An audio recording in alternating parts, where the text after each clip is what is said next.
Bueno, liburuak hautatzeko aholku bat eman beharko banu, izango litzateke aukeratzea zuei gustatzen zaizkizuen liburuak.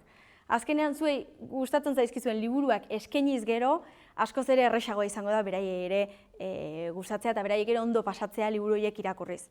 Ze azkenean irakurzaletasuna transmisio kontu bat da, kutsatze kontu bat da, eta orduan askoz ere erresagoa izango da era horretan egiten badeu.